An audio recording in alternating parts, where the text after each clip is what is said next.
Let me live that fantasy. All right, guys, I'm going to assume that I am live right now. Yeah, all right, I'm live now. How you guys doing tonight? Hey, look, it's Friday night, and we are going to pop off about politics, guys. That's for real. So, basically, Facebook updated. I'm having a little confusion moment. All right, Facebook updated some stuff here, and I'm trying to figure out exactly how this piece of it works. But I want to be able to see your comments. So let me make sure I can. I'm going to type a little comment in over here, and let's see what we get.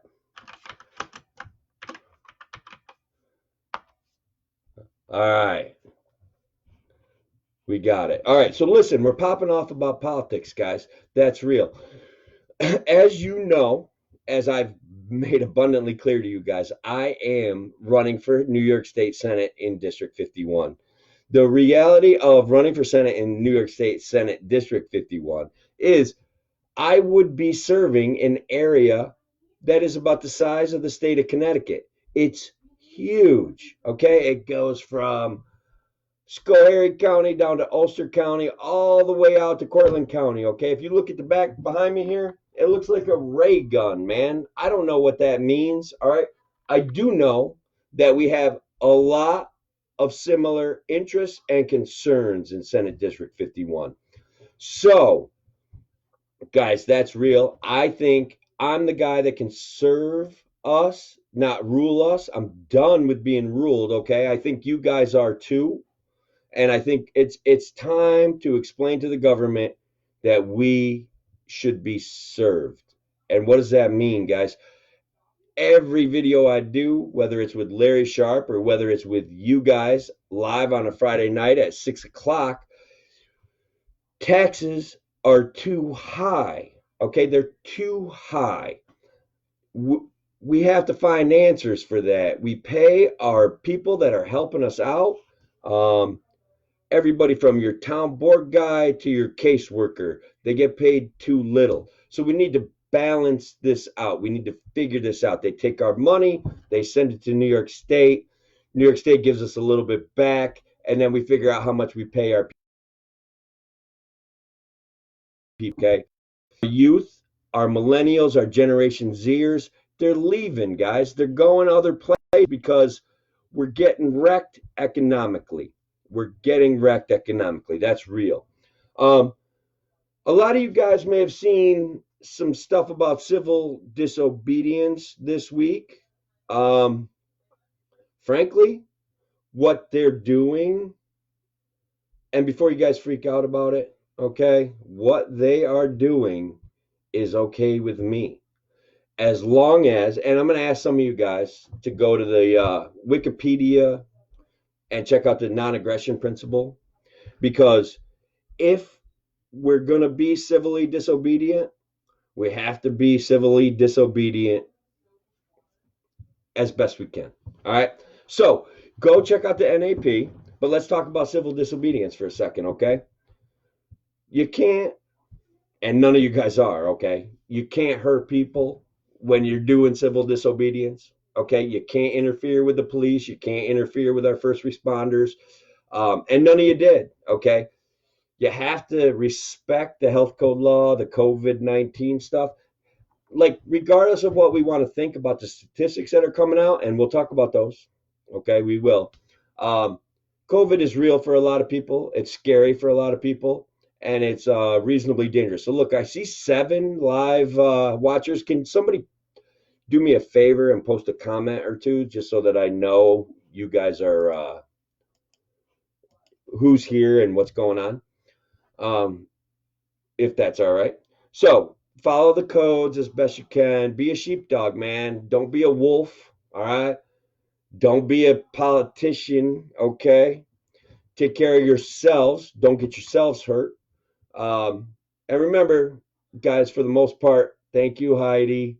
For the most part, guys, the police are doing a job that's mostly important. Under the current circumstances, they've been given laws that they've got to enforce, that are probably uncomfortable for most of those police officers. I know a lot of guys that are police officers. They care about their friends. They care about the people they know. They're not out to harm you. So let's not be out to harm them. And I know you're not, guys. I know you're not. I'm not saying that you are. So, number one, civil disobedience, do no harm, right? Remember that there may be people in a crisis that need help and get out of the way.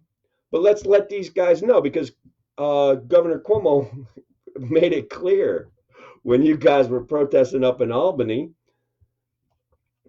right? Yeah, they do. They also want to keep their jobs. Thank you, Thomas Daniel Queter. I'm glad you're there, brother. I love it. Guys, check out, hey, Yemi, check out Thomas, okay? He's my buddy. He's running for Senate District 52. He is a disability advocate and a libertarian, and those two things do go hand in hand, and that's the bottom line. And Thomas can explain to you exactly how they do that, all right? Exactly how that works. And it's an amazing deal, okay? They do, man. And here's the thing, right? I saw some people on Facebook, and we all did, freaking out about people that are protesting. Okay, there's two different realities here. Some folks are getting to stay home and get paid. Okay, they get to stay home and they get to make money, and that's fine, and that's great, and that's appropriate. Okay, but some people are literally in economic hardship. What they were doing, how they were serving their community, okay, how they were putting food on the table has absolutely been disrupted. And guys, that's real, okay? So let's do a better job of respecting each other. And let's understand that what these guys are doing is okay. What these folks are doing is okay, okay? As long as we're not blocking traffic, as long as we adhere to the non-aggression principle, and that's huge, okay? I support that. I support that kind of discussion. I support making Cuomo make a statement like, go get a essential job if you're unhappy. Okay? Look, guys, statements like that are not okay. They're not. What you're doing and what we've done and what New York State has done, yeah, we must work, Warren and Shelley. We've got to. First of all, we love to work, don't we? We love to work. We do it. It's not just what we do, it's who we are. It's who we are. Our jobs, our livelihood, it's who we are. And that's okay. And if we chase people out of upstate New York who think like that, there is not going to be an upstate New York economically, okay? They cannot send enough money here from whatever rates of tax from Wall Street taxation, because they've already proved that. They can't send enough money here from Wall Street taxation to make that right by us. We need to have an economic future. That's the bottom line.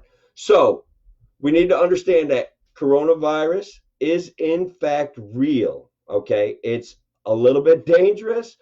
It does have a pretty high recovery rate, and that recovery rate's getting higher every day, but it's real, okay? We've seen what it does to what we'll call vulnerable populations, and none of us, not me, not you, we don't want to be responsible for that. We don't want to make a mistake that gets our friends sick. We don't. So I support a little bit of civil disobedience, guys. It's okay, especially when we get Cuomo making statements that people got to realize are wrong. So we can make fun of Trump. We can make fun of Cuomo. All that's fine by me. Okay, these guys are, they're nervous. They're putting their pants on one leg at a time, and things aren't going their way. They're gonna say dumb things. They're gonna make mistakes. I try hard to forgive everybody, especially in a crisis. So let's all try to. I know it's hard, man. I know. Anyway, let's try to. Okay, but let's also make our points appropriately. So look here. Let's talk some more about civil disobedience. There's things like I see people. And I'm not naming names, and I'm not talking about nobody, but I see people feeding their neighbors because they make some good food. Technically, guys, that's civil disobedience, and I love it, okay? I have managed the Black Gold Project. Some of you have seen that on my Facebook page. Okay. We literally, I believe, and my mom believes, that gardening is, no matter what a government tells you, gardening is an essential activity. And so maybe New York isn't as bad as Michigan and they're not banning sales of seeds. Okay.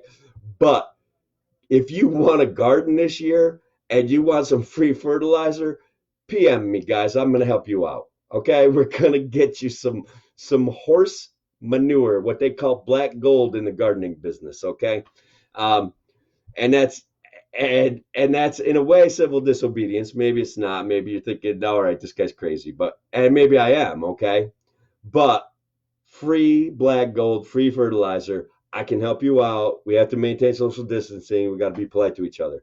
And we will. All right. And so I'm supporting gardening. That's great. So look, even one of my competitors, maybe, I don't know, I don't want to mention names, right? But maybe he made a still and he made some hand sanitizer and stuff like that. Technically, on some level, that's civil disobedience. There's so many laws in New York State, so many laws that restrict our rights to do the right thing by our neighbor that it's incredible. And we got to fix that. And we have an opportunity to fix these things, okay? They're not going to fix today, they're not going to fix tomorrow, but we can fix them, okay? But some of that's going to take, hey, Robin, I'm going to read a couple of first political horseshit house ever. Queeter, you're awesome at this. Turn your cup. Here, guys, Guerrilla Grapplers, I would like nothing better to see these guys back in action. My Unitigo Pee Wee Spartans, my wrestler crews, all right? I'd like to see nothing. There's nothing I'd like to see better than to see those kids back in action, all right? They do what they do what they love, and they work hard at it, right? They want success, they put in effort, and we got to get them back in action, all right?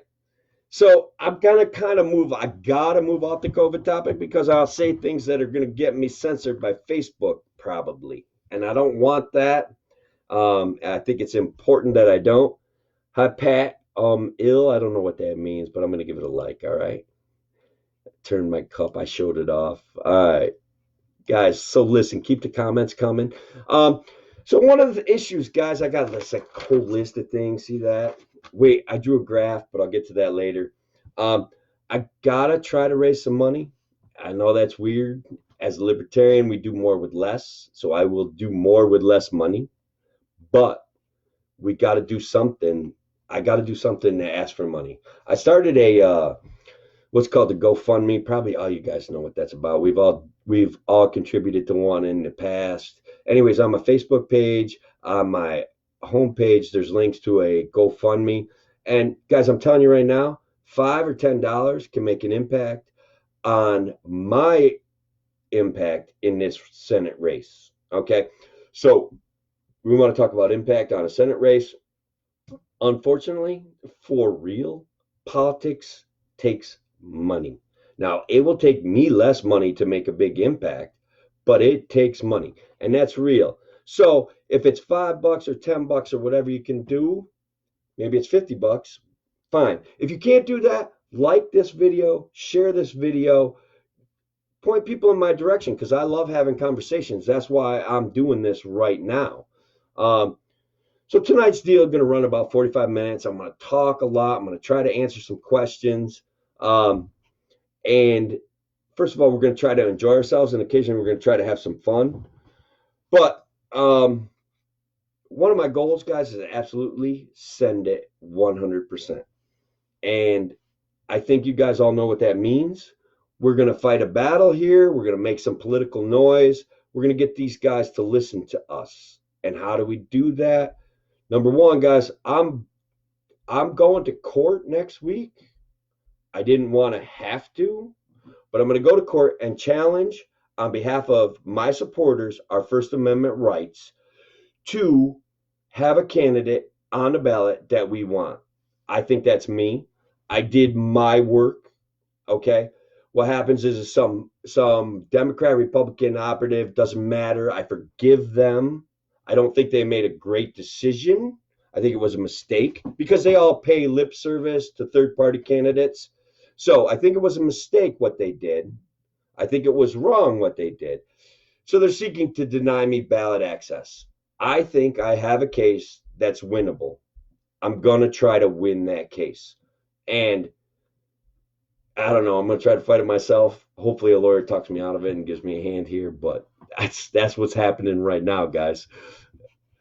Let's see if there's any more comments. All right. So, guys, every time I do one of these things, I try to give a shout out to people that are essential. On my Facebook page, my personal page, I talked about garbage guys, right?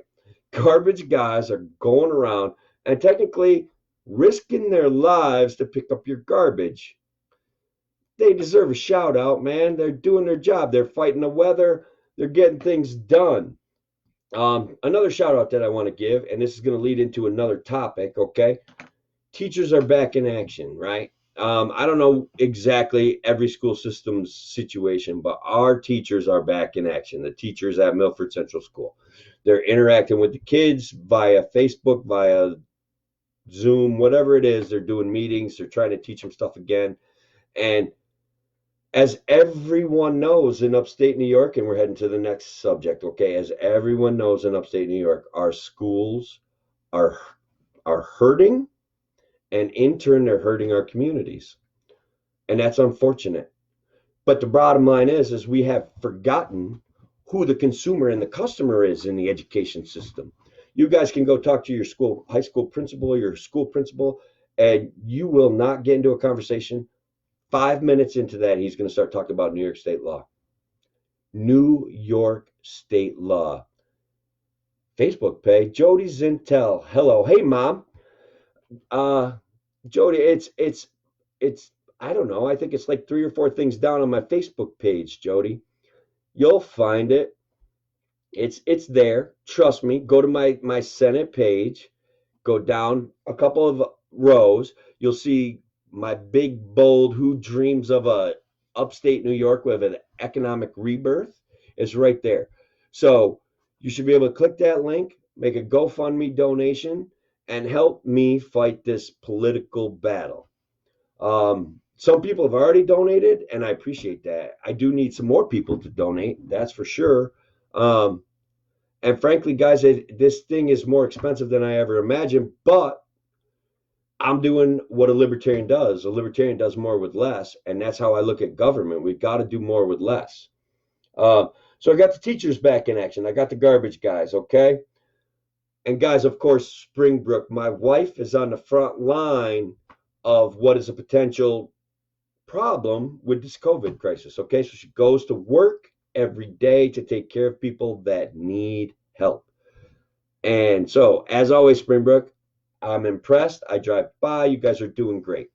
And keep at it. So, guys, we can talk about one of my favorite subjects if you're at all interested, and that would be what's called media bias. All right? These guys that are running the media are sensationalizing everything. All right? They're sensationalizing the COVID crisis. They're sensationalizing data. And they're doing it for millipennies and click likes and YouTube views, okay? They have to do better than that. They have to, okay? And you guys don't have to respond to it. You have a choice there. You can say, this does not work for me, all right? You can say, Trump, and guys, I don't want to get into personalities, okay? Yeah, panic. That's right, Heidi.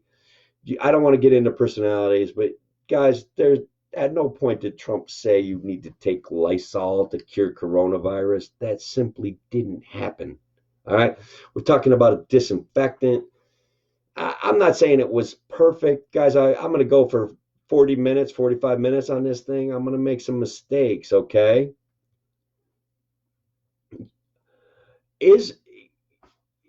Thank you, Chuck Young. And thank you, Pat O'Connor. That's a great question. Is the government telling me I got to wear a mask constitutional? Obviously, it's not. Okay, guys, but is that the biggest issue there? Do we want to... All right, let's go right into that, okay? And I was going to try to get off the COVID crisis, but making you wear a mask is a personal decision. If you're afraid that COVID is going to hurt you, wear a mask, man. All right? If you want to be polite to your friends and neighbors, wear a mask. Do I include that in my civil disobedience? Not really. Not really. Because, guys, we got to care about our neighbors. Like, we'll get through this if we work on it together. Some parts of this corona COVID virus thing is very real. Okay. It's very real for vulnerable populations. It's very real for people, maybe they're not getting enough sun, something like that. Guys, think about it, okay? Just be respectful of people that are scared as best you can. You still have rights. They're not going away. And you can enforce them. But that means a store who's a private ownership kind of situation, they can enforce their rights, and that's to not let you in the store without a mask. It's a balance, all right? It's a trade-off. Everything in life is a trade-off. But the number one focus is to get through this crisis and have all of us as healthy as we possibly can be. And that we need to examine real data for that. And finally, guys, we're getting there with real data. So let's accept the pause a little bit, but let's be ready to make some noise politely and respectfully to people as best we can. Also, civil disobedience that's humorous is the best kind of civil disobedience. If you can make people laugh while you're making your point, then that's awesome. So that's one of the reasons why I am giving away black gold. All right, comes out of a horse's butt. I load it in your trailer. We let it sit for a couple of years. It's going to help you grow a garden. Now, is it really civil disobedience? Probably not, man. Is a police officer going to come by and give me a $1,000 ticket if I'm standing too close to a guy's truck when I'm loading in horse manure? Probably not, guys, okay? But still, all right, let's stay active helping our neighbors to the best we can. And when we have moments to work together where we're not harming other people, let's do that, all right? So I talked a little bit about data. As you guys see, the data set expanding, as a lot of us suspected, things are looking a little bit better for us, all right? Does that mean we jump right on the open everything? I think we need to be talking about it. All right. We do need to be talking about reopening upstate New York, about how that should happen. It needs to be cautious. I think both the guys involved in our particular scenario, they put their pants on one leg at a time, man. So they're making mistakes, but they're doing their best, man. And they made some huge mistakes, but whatever. Let's work that out. All right. Let's do our best to forgive them. So guys, listen, check this out. Have a little laugh with me. I drew a chart. Can you see that? At the top of it's rational economics, okay? This way, revenue, okay? This way, revenue over time. So what happens, guys? Somebody has a product, maybe it's making sporks or plastic forks or whatever. All right. So you can see a normal progression, guys. It goes up, all right? The cost to develop these sporks goes up over time. That's real, okay? So as you can see, obviously, when you hit a period of regulation, because politicians, as we all know as libertarians, buy regulations, all of a sudden these lines start diverging, okay? I can't do that part. All right, there we go. All right, so look, the chart's a mess. What I'm telling you is when the government regulates an industry, okay, they guarantee that business a profit. That business, whether it's health insurance, whether it's cereal making, man, it doesn't matter. If they purchase a regulation, their line looks like this. It goes right, look at that. It goes right through the roof, man. They have this, what's called guaranteed profit margin. A guaranteed profit margin, guys. A business that is in the business of producing things efficiently has a competitive market to deal with. Their total revenue is way down here. The guy with the regulated profit margin is way up there. Guys, I'm going to post this on my Facebook page, but understand it's a humorous attempt at explaining why monopolized and regulations damage us pretty regularly, okay? So when I look over here, I wrote incentivized expense growth. And that's what happens. If you have a guaranteed profit margin, you get to raise your expenses, and the government says, okay, you still get to make 3% profit on whatever expenses you came up with. Now, that doesn't mean they don't do some investigation. That doesn't mean they don't do some things straightening stuff out, okay? But they don't. All right, the bottom line is a guy says, all right, listen, this regulation is going to benefit me. And a politician says, well, that regulation might sound pretty good if I say it right. And that's what happens, guys. They buy a regulation and they eliminate competition and they increase their own profit margin. And guys, it's not even debatable that that's what happens. The argument is can that be for a moral good or a moral wrong? To me, it's hard to say. Efficient delivery of goods and services is more important than a regulated profit margin that incentivizes increased expenses. It's an absolute fact. You get used to the mask after 3 hours? Yeah, maybe you do. A mask makes me feel claustrophobic too, Mom. That's absolutely correct. I don't like them. But when I go in and grab a cup of coffee when I'm out doing essential business, like taking my wife to work, yeah, I wear one. Whatever. I look like a goon. But it doesn't matter. I'm doing what's right. So, guys, I want to talk about what we're going through right now. One of the things that we're going through, okay? And we're going through this period of disillusionment. Guys that supported Bernie Sanders are waking up and figuring out that he was never going to be president. There was never an honest intention of making that guy a presidential candidate. There was never an honest intention, and there never has been, of making that guy president of the United States. It's never happened.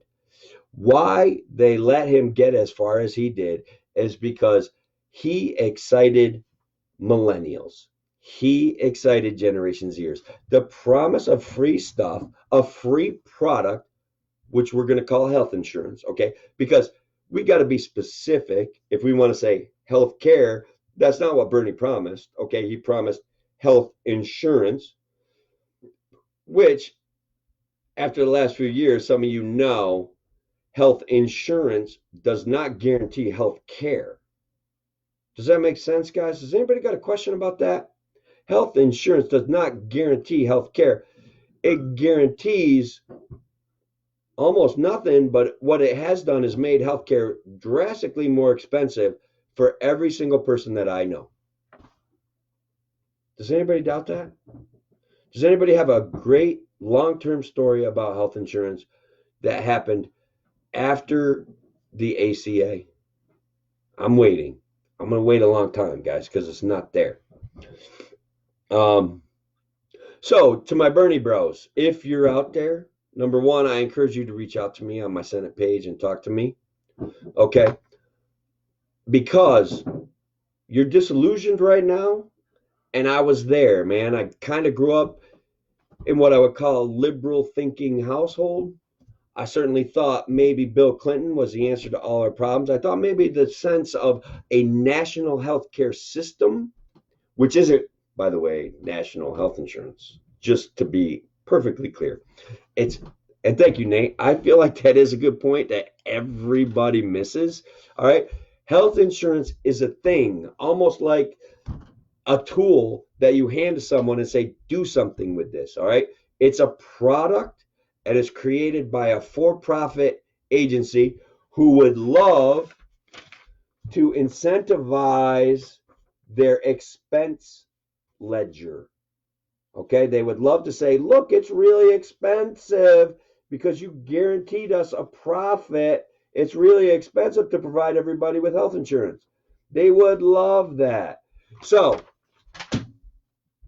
that's an economic problem. And why do I know about economics? Guys, I don't know, man. I studied it in college. All right. Why do I feel like I'm competent enough to talk about economics? Because I studied it my whole life, okay? The microeconomics is a study of human interaction. Macroeconomics takes a look at problems like incentivized expenses, okay? Maybe that's not as funny as I was hoping it was, but guys, it's real, all right? So, guys, third party ballot access. All right. New York State, guys, who's the customer in New York State, man? Is it you? All right. So, if all of a sudden the New York State government says we're going to give $100 million to candidates to run their campaign based on metrics of popularity. As you know from my school discussion, we have to ask who the customer is there. We know that lobbyists craft like regulations to protect their industries. So, if the government is handing out money for people to run their campaign, who becomes a lobbyist? Who is going to get served from that money? I think it's a really simple question, but if you guys don't understand what I'm saying, if the government is handing out money to run political campaigns, who is the lobbyist? Who is who's asking for more laws? Who's buying regulations there? Guys, we got to think about that. That's one of the reasons why my campaign is critical. Why I gotta ask you for money is because of that right there. If I don't make some noise now, if we don't make some noise now, they're going to keep heading in this direction. Guys, libertarians talk about ownership. They talk about reinventing systems that work. And again, I'm going to point to my buddy Thomas Queter. All right. If you want to talk to a guy that knows how what is perceived to be a good system because it looks like it works would be better served by it being more local, reach out to that guy. He's vote for Tom at District 52. It's Thomas Daniel Quitter for Senate District 52. He's a disability advocate. He's absolutely brilliant, and he has a lot of great ideas. The great ideas coincide with mine, right? We need to bring government back home. Local government is the best government. If you're a Democrat and you think local government is the best government, you're not being served, okay? You're being lied to, and that's why you're disillusioned. If you're Republican and you believe the talk about smaller government, I'm going to say, has that actually happened for you? Have we got to where anyone has shrank government? Have we got to where anywhere where government has made things smaller and gone away? I think we all know the answers there. I'm not trying to be mean about it. I forgive them, both of the Democrats and the Republicans, for being trapped in a system that doesn't serve us. Okay, so there's Republicans that serve us, there's Democrats that serve us, there's people that serve us. Guys, I'm going to serve us if you help me get elected to Senate. That's the bottom line. I guarantee it. I will not be bound by party politics and party structures that say, well, maybe we should let the Democrats have more gun control so that we get make pretend consolation on smaller government. And I know, man, I know, guys, to my Republican friends, you guys think like me, and I get it. So I don't want to be insulting about that, but we have to admit that when our county board that's comprised of largely Republicans sells a piece of property to a land bank, we got to think about stuff like that. We got to say that's probably didn't serve our community. That stuff is going to be taken off the tax roll. There's a family that could have made money off of that. And so we got to answer these questions moving forward. How do we serve our community? How do we keep our kids here? I've got answers. I've got solutions. I think they make sense. I think they're going to take work, okay? And one of the ways it's going to take work is that we need a third party influencing some of these decisions. It took me a long time to come to that realization. I lived my life as an independent. My entire adult life, I was an independent. I didn't register with a party. I liked what Republicans said. Sometimes I liked what Democrats said. But the obvious lever of having a third party getting involved on the state level is absolutely huge. If we get one or two libertarians in state government, all of a sudden that changes a dynamic, a power dynamic. So that part's complicated. What I am going to do is help us reinvent local politics, guys. We're going to talk about how our town boards need to make more money. We need to keep our charity closer to home. Places like the Family Service Association that's been serving people for decades, guys. We need to help them stay in the mix. We need to help them craft legislative policy that serves our communities. The system of regulations being purchased, it hasn't worked for us. So guys, I'm looking for some feedback. I'm looking for some input. We're almost at the time limit I had aimed for. If you got questions, if you can make a donation, please do so. I would really appreciate it. And look at that, guys. I ask and I receive. Jody's Intel, thank you very much for finding the GoFundMe page and helping me out with $20. So the COVID thing, guys, we got to get back. We got to get our kids back playing sports. It's got to happen. It's got to happen. It's complicated. We need to stop living in terror. Okay, we need to stop being afraid. There's real solutions, and we gotta accept that. All right. So, is there any more questions up in here? Let me go up. I see Chuck Young. Thank you for listening, bud. I appreciate that. All right, let's keep going. Turn my cup. All right. Politicians deserve nothing but criticism, ourselves included. And you know what? That's from my buddy Thomas Daniel Quitter, and he's at Queter. Sorry, bud. He's absolutely right. Okay, we do deserve criticism. I will accept criticism. I will also accept angry faces, reactions, likes, and shares, guys, because that helps Facebook know that what I'm saying is important. That helps Facebook know what you're saying is important. And you know what I forgot to talk about, guys? Let's reimagine. Let's understand that part of the way our school systems are structured, and I touched on it, okay? But let's reimagine that we haven't actually been served by our school systems. What they're doing is raising taxes, and they're making things tough on our communities, and that's a natural progression based on who they're serving New York State. But let's reimagine something for a minute, okay? Let's picture a time where your kid has a special interest. Let's say it's computer programming, because that one speaks to my kid, all right? How is he going to get served learning about computer programming while participating in school right now? Probably not, guys. So I have an idea, and it's going to sound crazy, right? We got to maintain our schools somehow. We got to keep them going, because there is a social aspect to our schools that's important for our children to develop. They need to get together regularly. They need help from teachers to develop on certain issues, maybe history, maybe English. Okay, you're going to need this one-on-one kind of, hey, Brian Campbell, we need this kind of one-on-one interaction where teachers do interact with students. But there's a pace issue, guys. Some kids learn at one pace, other kids learn at another pace. So we're having this opportunity where schools are closed, where we can actually reimagine education. All right. They're already using Zoom. They're already communicating one-on-one. So let's expand that notion. Let's cut administrative costs. Let's talk about how teachers can communicate with students more effectively.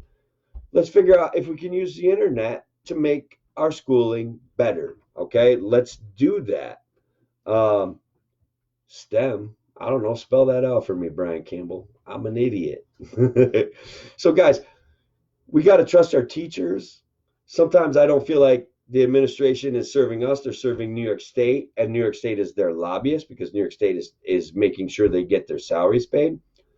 But that doesn't mean that they wouldn't accept this and be able to participate and make it better somehow. All right. But I could think of a million things that kids could learn over the internet that would spark their interest in learning, that would increase the pace that they absorb information. That would be an incredible innovation in education. All right. Kids would be taking interest in doing things that they want to do. They have to have somebody that holds them accountable. There has to be a teacher there saying, look, you got to get this done. Look, you got to get this done, and we got to keep that real. But schools could still be providing those social functions. They could still be providing these one-on-one interactions that a lot of kids need. Then there's sports and the performing arts, and those things are hugely important to our kids. Guys, we don't need to let go of that. We just somehow need to make them less expensive. Yes, we need to make them less expensive to our communities. They need to be more cooperative with our communities. This argument that we need more state aid constantly, I get it, because that's a system we're working with. State aid funds a school, and that's the only way your kids get books. That's a problem. We need to fix that somehow. So, guys, reach out to me on my Facebook page, reach out to me on my Senate page. Help me fight these battles that are coming up, because I want to be in this for the long haul, and I'm going to be in this for the long haul, but I want to have a real impact. I want to have a big impact, guys. I want to make things happen. I want my Democrat and my Republican counterparts to steal my issues, right? To reinvent education, to realize that taxes are too high, that regulations are too burdensome, and that we're losing our children to other places where economic opportunity is better. All right. We are losing our children to places where economic opportunity is better. So, guys, and one other thing, I started a group. It's called Millennials and Generation Z. And we got some guys in there, Vince Pryor and John McLaughlin, who regularly contribute to the conversation that, oh, yeah, they are. That's Nate Leonard. You're right. I'm going to come back to this. Let me come back to my group. What Nate just said, right? Teachers are bound by government guidelines, though. They are. They are, because, and the same reason that administrators are bound by government guidelines, they're bound by what the state wants. Some of it is good, some of it's bad. Okay? Not bad, just doesn't work, doesn't serve the communities. So they have to have guidelines. We're talking about probably Common Core on some level. No teacher that I know is a big fan of Common Core. Right? They're basically saying we're teaching a test. We have a book we've got to teach from. There's no accounting for pace of learning. There's no accounting for special interest students. And they don't have the adequate tools to teach every kid and bring a kid to a next level faster than another kid. They teach the middle. And that's okay, because that's our system. But our system can be improved. All right? And we've got to take this moment in history, this pause, to try to reinvent things. And Cuomo said something like it, but he stole that from me somehow, and I don't know how. But we got to take this pause to imagine a future where our children are staying in upstate New York and they're making a living. That's not going to happen with the high taxes. That's not going to happen every single time we bribe a business to come here and ruin opportunities for businesses that are already here, because that's happening too. Guys, if a place, I don't know, that makes sports is getting taxed on a valuation of their business and their property, and we bribe some other guy to come here, what does that do to the business that's already here, that's been paying taxes, that's been employing people, that's been providing property taxes by paying people that already work here in the community? What does that do to them? It incentivizes them to leave and go someplace else, so they get a bribe from another state or another area. Does that make sense? We got to stop this economic incentivization of leaving here. We've got to have some sort of fair rate of taxation for our businesses that are here, and for the people that are already here doing the hard work of living in upstate New York. Is there a STEM program in upstate New York? Government? Yeah. So, Campbell, you're going to have to shoot me some stuff about the STEM program. I don't believe that there is a STEM program here. We do have some interesting programs in New York State that are great for kids that want to move through stuff faster. They want to move on to college faster. Those things exist, but the administrative costs to the community are causing schools to close. Every single person in Senate District 51 has been, at least peripherally, involved in seeing the school close. That's real, guys. It's happened repeatedly. It's happening every day. And guys, places like the teachers union, they feel like getting more state aid is the answer. And I'm saying, reinvent that piece of it, guys. Support our teachers somehow. Bring it back to our communities. Yeah, Nate Leonard, you're hitting some nails on the head, man. It, I don't want my kids to leave, but I also know I want them to be economically successful. I want them to be comfortable in their lives. I want them to make enough money to be have the toys, have the things. And can they do that in upstate New York right now? Now, without a radical change, guys, not without answering this economic opportunity thing. Now, I talked to a lawyer today. I don't want to mention names. I'm not even sure if it's a she, okay? She's worked with the FDA. What she's saying is the people at the FDA are exactly who we are. They're working hard to get new solutions on the market, okay? But the FDA itself is too heavily regulated to let these people be successful. So as a libertarian, I always want to point my finger at the FDA. I want to point my finger at regulations that have hurt us.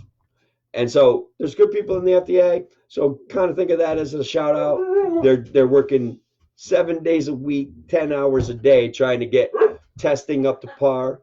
Mooney's getting excited about. She doesn't like the FDA either. To get testing up to par, to get these tests out, to get these regulations to answer the needs of these regulations that are harming us. So the FDA has definitely quashed the idea of Campy, you're one of the hardworking guys that I'm talking about right now. We appreciate your efforts, but you know what I'm talking about, don't you? I think you do. Anyways, guys, this is like 47 minutes. I feel like I riffed on a lot of subjects. Riffed on a lot of subjects. Somebody pointed out that rifted is not the right word. I appreciate that. So one last shout out, guys. You got to check out some of my friends, some of my libertarian friends. You got your Thomas Daniel Queter, okay? You got to check that guy out.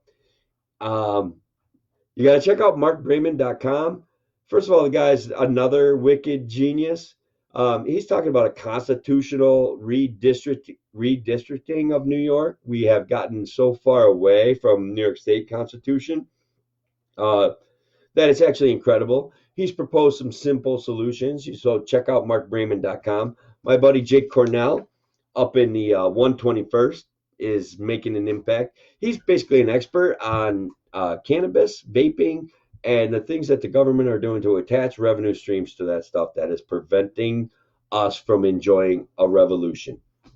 An economic revolution, guys. It's possible. Guys, we got that order 30,000 acres that are fallow in Senate District 51. Hemp's a weed, man. It grows. Marijuana's a weed. It grows here. It grows well here. We have a land use deficit that we don't want the governor of New York solving for us, okay? And he's going to solve it by, honestly, we're going to see fields of solar panels that don't meet production needs, okay? Guys, solar panels are great if you want to put them on your roof. I support it. If you're a business and you want to enhance your access to power and place them all over your business, I'm totally down with that. That's your choice. I respect that choice. But to use an entire field that could make food with solar panels, it's a problem. Some of you guys saw my Larry Sharp show. I probably handled that subject better. I don't want to feel like I'm repeating myself, but I will a little bit, right? So did I get to Russ Penner? I don't think I did. Russ Penner in Senate District 53, that guy is all about freedom, right? He's all about individual decision making that will make your community better. I'm about that too, but I'm a pragmatic libertarian. I'm saying, are we looking in the right direction, guys? Can we fix this part right now and work on the rest? Do I want to sell roads? Do I? I kind of do, but I don't want to scare you off, all right? I kind of do want to sell roads, but in a way that would make sense, okay? Can we get business to contribute to our road building? Can a guy in your neighborhood manage the road in front of your house? Those are things that are probably real, okay? We can reinvent government a little bit. so relax about that stuff. That's not my main goal. Guys, especially Bernie Bros, if you want to reach out to me and talk about how you're feeling right now, I got a shoulder for you. I can help you out. Guys, thank you very much for all the people that watched, all the people that participated. I really appreciate it. For me, this is a blast. I hope you enjoy it. Um, thank you all very much. And guys, thank you for the donations. These things, Jody, thank you again. I appreciate it. That one rolled in while we were doing this. It's fantastic, guys. I'm going to ask you to have a great, and I hopefully am I off the air? There we go. I'm off the air. I'm going off the air right now. Am I off the air? Nope. Now.